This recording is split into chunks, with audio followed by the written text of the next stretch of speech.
नमस्कार, मैं हूं आशीष चित्रांशी और आप देख रहे हैं द न्यूज लॉन्चर। अंधभक्त, आईटी सेल, व्हाट्सएप यूनिवर्सिटी, इनके लिए भारत का गौरव, भारत का सम्मान, इस सबसे ऊपर मोदी की जुबान है। मोदी जी ने जो कहा वही सत्य है। मोदी जी ही अंतिम सत्य है। डंका बस मोदी जी का बजाना है। देश की इज्जत बढ़ रही हो, घट रही हो, कोई परवाह नहीं। अब ऐसे में विनेश फोगाट ने इस पूरे आईटी सेल, जो मोदी की आईटी सेल है, इसके कपड़े उतार दिए। कपड़े उतारना मतलब आप समझते हैं, नंगा कर देना। मुहावरा है कि नंगा कर दिया। जब किसी के चेहरे से मुखौटा हटा दिया जाता है तो कहा जाता है कि नंगा कर दिया। तो मोदी की आईटी सेल को विनेश ने नंगा कर दिया। और इतना ही नहीं, जो खुलासा किया है उस खुलासे को हरियाणा के चुनाव के संदर्भ में जरूर गंभीरता से लिया जाना चाहिए। लगातार जब से विनेश की वापसी हुई पेरिस से और कांग्रेस ज्वाइन करने के बाद लगातार आईटी सेल विनेश फोगाट को ट्रोल कर रहा है। यहां तक कि ब्रजभूषण तो खुलेआम मैदान में आ गए। बजरंग पूनिया की पत्नी तक को अपनी इस घटिया राजनीति बयानबाजी में खींच लिया। विनेश और साक्षी को बार बार अपमानित किया। क्या नहीं बोला। अगर बेटी किसी दुश्मन के घर की हो तो भी कोई नहीं बोलता है। कम से कम हिंदुस्तान की, भारत की, हमारी संस्कृति तो ऐसी नहीं, कतई नहीं है। बेटियों के बारे में तो कतई नहीं बोला जाता है, दुश्मन की बेटी को भी। वो बेटी तो देश की बेटी है, दुश्मन की बेटी छोड़िए, देश की बेटी है। एक एजेंडा जो बार बार चलाया कांग्रेस में आने के बाद कि विनेश, साक्षी, बजरंग ये कांग्रेस के मोहरे थे। कांग्रेस के इशारे पर ये सारा कुछ जो आंदोलन था, ये सब कांग्रेस के मोहरे के रूप में कर रहे थे। इनके पीछे हुड्डा का परिवार था। ब्रजभूषण ने तो हुड्डा के परिवार को, हुड्डा को, दीपेंद्र हुड्डा को, भूपेंद्र हुड्डा को घसीटने के चक्कर में द्रौपदी तक बना दिया विनेश को। लेकिन विनेश ने अब तक जुबान बंद कर रखी थी। हालांकि एक बार साक्षी ने काफी पहले इसकी चर्चा कर दी थी, लेकिन विनेश ने जुबान बंद कर रखी थी। अब एक इंटरव्यू में, एक चैनल के इंटरव्यू में विनेश ने दो नाम ले लिए। वो दो नाम जिन्होंने आंदोलन शुरू करने के लिए विनेश को, साक्षी को, बजरंग को तैयार किया था कि आंदोलन होना चाहिए, बेटियों की इज्जत बचानी है, कुश्ती के नाम पर बेटियों की इज्जत लूटी जा रही है, उनके लिए लड़ना होगा। ये दो ऐसे नाम हैं जिन नामों को लिया। वो दो शख्स थे जिन्होंने इस आंदोलन के लिए तैयार किया विनेश, साक्षी और बजरंग को। उन्हीं दोनों ने जंतर मंतर पर ये जो प्रदर्शन शुरू किया था, तीनों पहलवानों ने और फिर बाद में और भी साथी जुड़े। जंतर मंतर पर प्रदर्शन के लिए जो परमिशन थी, ये परमिशन भी उन्हीं दोनों ने ला करके दिया था। लेकिन ये भूपेंद्र हुड्डा नहीं थे, दीपेंद्र हुड्डा नहीं थे, प्रियंका गांधी नहीं थी। ये दोनों नाम भाजपा के नेताओं के हैं। ये भाजपा के नेता थे। अब सवाल है कि आखिर भाजपा का मोटिव क्या था, इसके पीछे क्या मकसद था? क्यों विनेश, साक्षी, बजरंग का इस्तेमाल ब्रजभूषण के खिलाफ भाजपा करना चाहती थी? असली प्लान क्या था? क्या ब्रजभूषण को निपटाना चाहती थी, या प्रेशर बिल्ड करना चाहती थी, या बीजेपी को लगा था कि इन तीनों को ले आएंगे प्रदर्शन में और उसके बाद जल्द ही, जैसे कि मैनेज हो जाता है, मैनेज करके मैनिपुलेट करेंगे, ब्रजभूषण भी हैंडल कर लेंगे और इस बहाने एक बेटियों के साथ खड़े होने का संदेश भी दे देंगे। वो बेटियां कह देंगी नहीं नहीं अमित शाह और नरेंद्र मोदी तो अविनाशी हैं, ऐसा बोल देंगे। वहां पर मिस जजमेंट हो गया। वो समझ नहीं पाए कि ये बेटियां अगर आ गई मैदान में तो बिना इंसाफ लिए पीछे नहीं हटेंगी। उन दोनों के नाम आपको बताते हैं और वीडियो फिर वो इंटरव्यू का क्लिप भी आपको दिखा देंगे।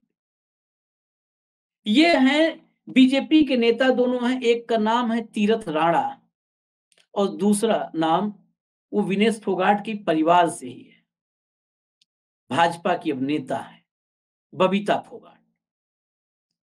तीरथ राणा सोनीपत के भाजपा के जिला अध्यक्ष और बबीता आपको पता ही है चरखी दादरी से पिछली बार भाजपा की प्रत्याशी थी। 2014 में कॉमनवेल्थ में गोल्ड मिला था बबीता को। राजनीति में 2019 में आ गई, पिता के साथ आई। महावीर फोगाट भी भाजपा ज्वाइन किए थे। आप अक्सर देखते होंगे महावीर फोगाट विनेश के फैसलों से बड़े दुखी हैं आजकल और सबसे ज्यादा दुखी कांग्रेस में जाने से हैं। वो यहां तक कहते हैं कि अगर विनेश भाजपा में आती तो कोई दिक्कत नहीं थी। अब सोचिए कितना अंतर्विरोध है। एक तरफ कहते हैं कि राजनीति में नहीं आना चाहिए था, 2028 का गोल्ड उसको लाना चाहिए था, 2028 में गोल्ड मेडल के लिए तैयारी करनी चाहिए थी। दूसरी तरफ कहते हैं अगर भाजपा में आ जाती तो कोई बात नहीं थी, तब ठीक था। यानी भाजपा गोल्ड मेडल से ऊपर है, भाजपा में आ जाए गोल्ड मेडल नहीं चाहिए, कांग्रेस में आ जाए तो फिर gold medal, diamond, platinum medal सब चाहिए आपको। फिर आपकी नैतिकता, आपके पहलवानी, आपके दांव पे सब दिख जाते हैं। तो ये बबीता और तीरथ राणा ये दोनों थे। अब इनको काम पर किसने लगाया था, किसने आखिर ये ड्यूटी दी थी? ऐसा तो नहीं हो सकता है कि बीजेपी के सरकार में ये तीरथ राणा या बबीता फोगाट ये ब्रजभूषण के राजनैतिक मामलों में, राजनैतिक रूप से देखें तो आसपास कहीं नहीं है। ब्रजभूषण जो राजनीतिक अंदाज है वो योगी आदित्यनाथ से आमने सामने आंख में आंख मिलाते हैं। वो योगी से खुद को सीनियर मानते हैं भी।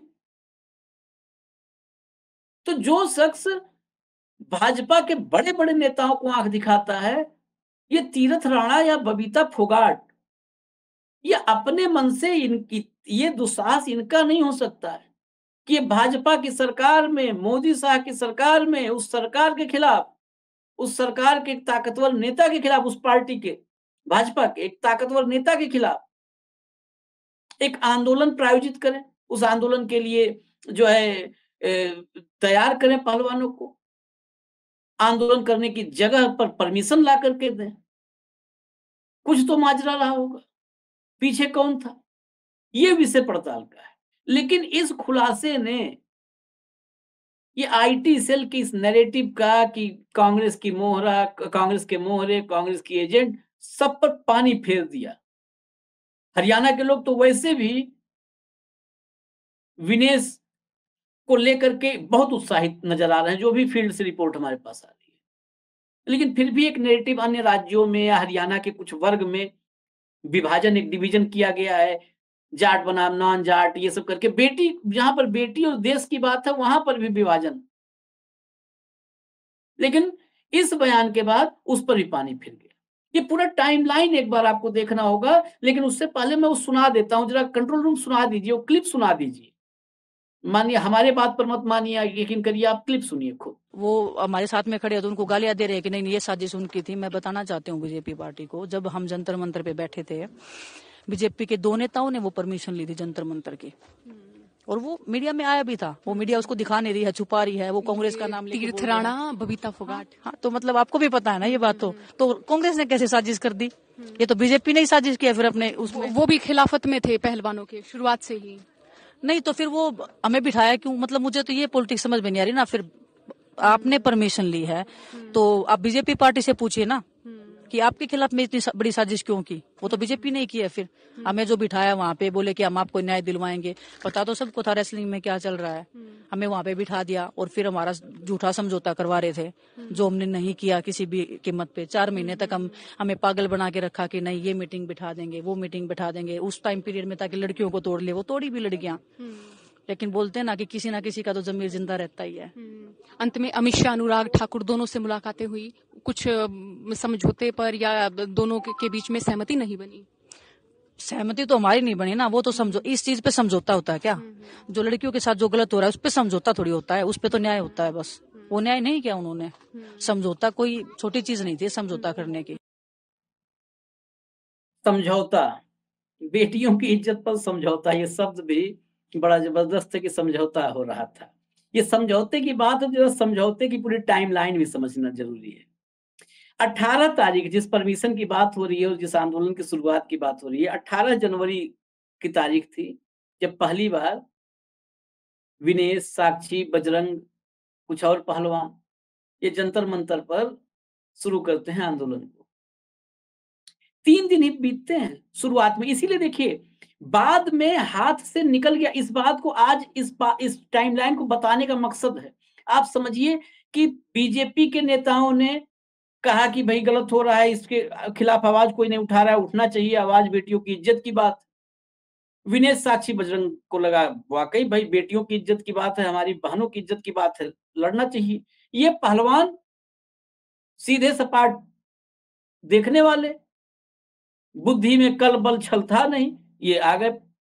परमिशन चाहिए, वो भी भाजपा के ही उन दोनों ने ला करके परमिशन भी प्रोवाइड करवाया। आंदोलन शुरू हुआ तो टाइमलाइन देखिए। इसीलिए मैं कह रहा हूं कि स्क्रिप्ट थी और एक बड़ा प्लान था, ये ब्रजभूषण को समझना चाहिए। हालांकि उस समझने से जो कृत्य हैं, कुकृत्य हैं, वो नहीं कम होते हैं, लेकिन साजिशों को तो समझना चाहिए। साजिश तो मतलब देव हो, देवता हो, सुर हो या असुर हो, सबको अगर साजिश हो रही है तो सुर असुर की साजिश समझते हैं, असुर सुर की साजिश समझते हैं या प्लान समझते हैं। 18 तारीख को सब कुछ बीजेपी ने प्रोवाइड करवाया। 18 जनवरी को आंदोलन शुरू होता है, 3 दिन के भीतर कमेटी बनती है। वही सरकार जो उसके बाद सुनने को नहीं है तैयार, गोल्ड मेडल चला जाए तो भी तालियां बजा रहे हैं, जश्न मना रहे हैं, वो लोग 3 दिन के भीतर कमेटी बनाते हैं। लेकिन कमेटी बना करके लगा कि अब यहीं पर मामला खत्म हो जाएगा, कमेटी बना दिया, एक जो करना था खेल वो यहीं खेल खत्म हो जाएगा। आए 3 दिन बैठे, हमने कमेटी बनाई, चले जाएंगे।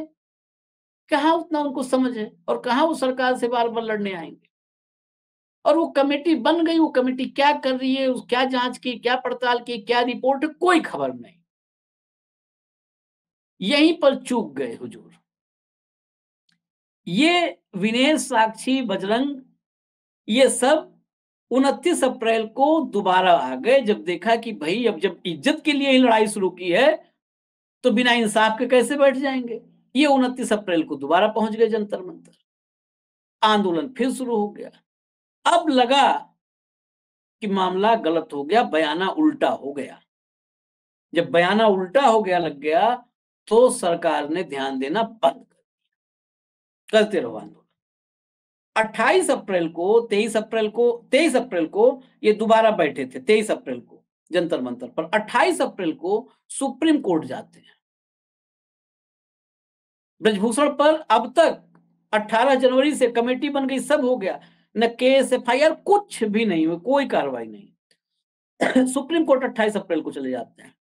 सुप्रीम कोर्ट के आदेश पर ब्रजभूषण के खिलाफ कार्रवाई शुरू होती है, मुकदमा दर्ज होता है, एफआईआर होती है, सब सुप्रीम कोर्ट के आदेश के बाद। 3 मई को दिल्ली पुलिस और पहलवान जंतर मंतर पर इनके बीच झड़प होती है। और झड़प क्या होती है, दिल्ली पुलिस ही सब करती है, सबने देखा, विजुअल तस्वीरें खूब देखा है सबने। 3 मई को 21 मई को उसके बाद कैंडल मार्च जंतर मंतर से इंडिया गेट तक कैंडल मार्च पहलवान करते हैं। और उस कैंडल मार्च से एक फिर माहौल पहलवानों के पक्ष में जब लगता है कि हाँ बेटियों के साथ क्या क्या हुआ है, जब देश भर में फैलने लगता है, तब माहौल और गर्म हो जाता है। 28 तारीख को नई वाली पार्लियामेंट जहां सेंगोल रखा है साहब ने, उस नई पार्लियामेंट में एंट्री होनी थी, मतलब उसका शुभारंभ था, नारियल फोड़ा जाना था। 28 तारीख की जो है डेट फिक्स की पहलवानों ने उसी नई पार्लियामेंट के पास एक पंचायत करने की। और जब पहलवान निकले तो क्या क्या हुआ था वो भी आपको याद हो। उसके बाद पहलवानों का जो जंतर मंतर पर तंबू कनाट, टेंट, कुर्सी, मेज, चप्पल, दरी, जो कुछ था सब फेंक फाक तोड़ ताड़ करके तहस नहस कर दिया। सब एक लाइन से कहते हैं ना, समतल कर दिया, सब गिरा दिया, ध्वस्त कर दिया, विध्वंस कर दिया। आंदोलन शुरू किस लिए हुआ था? लगा ये गुस्ताखी इन पहलवानों की, ये विनेश साक्षी, ये इतनी इनकी हिम्मत हो गई कि ये पहलवान जहां से आंदोलन करने के लिए भाई भाजपा के नेताओं ने कहा था भी, ये इनके दिमाग इतने खराब हो गए कि ये मोदी जी को चुनौती देने लगे, तो उजाड़ दिया सब। उसके बाद फिर पहलवानों को लगा कि भाई ये तो सब दूसरे ही कुछ प्लानिंग थी। वो भी अड़ गए, पहलवान थे अड़ गए। इन्होंने मिडल कहा गंगम बहाएंगे, खैर वहां गए, वहां से लौटे। 6 जून को अमित शाह के साथ विनेश, बजरंग और साक्षी, इनकी मीटिंग हुई। उस आपने सुना क्लिप, तो उसमें भी इस मीटिंग की चर्चा थी। मीटिंग हुई, इस मीटिंग में भी समझौते की कोशिश हुई, लेकिन समझौता, ये बात बिल्कुल ठीक कहा विनेश ने, समझौता बेटियों की इज्जत में समझौता क्या होता है भाई? इंसाफ होगा ना, समझौता कैसे होगा? और बेटियों की इज्जत का समझौता करने वाले अगर फिर सम्मान की, नारी सम्मान की, बेटी बचाओ की बात करें, तो फिर इससे बड़ा फरेब हो ही नहीं सकता है। ये पूरी टाइमलाइन थी और आंदोलन शुरू कराने वालों की कहानी थी। हरियाणा चुनाव में ये सच भी सामने आ गया, एक खुलासा भी हो गया। इसे हरियाणा में मतदान करने से पहले दिमाग में रखा जाना चाहिए कि बेटी की इज्जत के लिए इंसाफ होगा या समझौता होगा। इजाजत दीजिए, न्यूज लॉन्चर देखते रहिए। नमस्कार।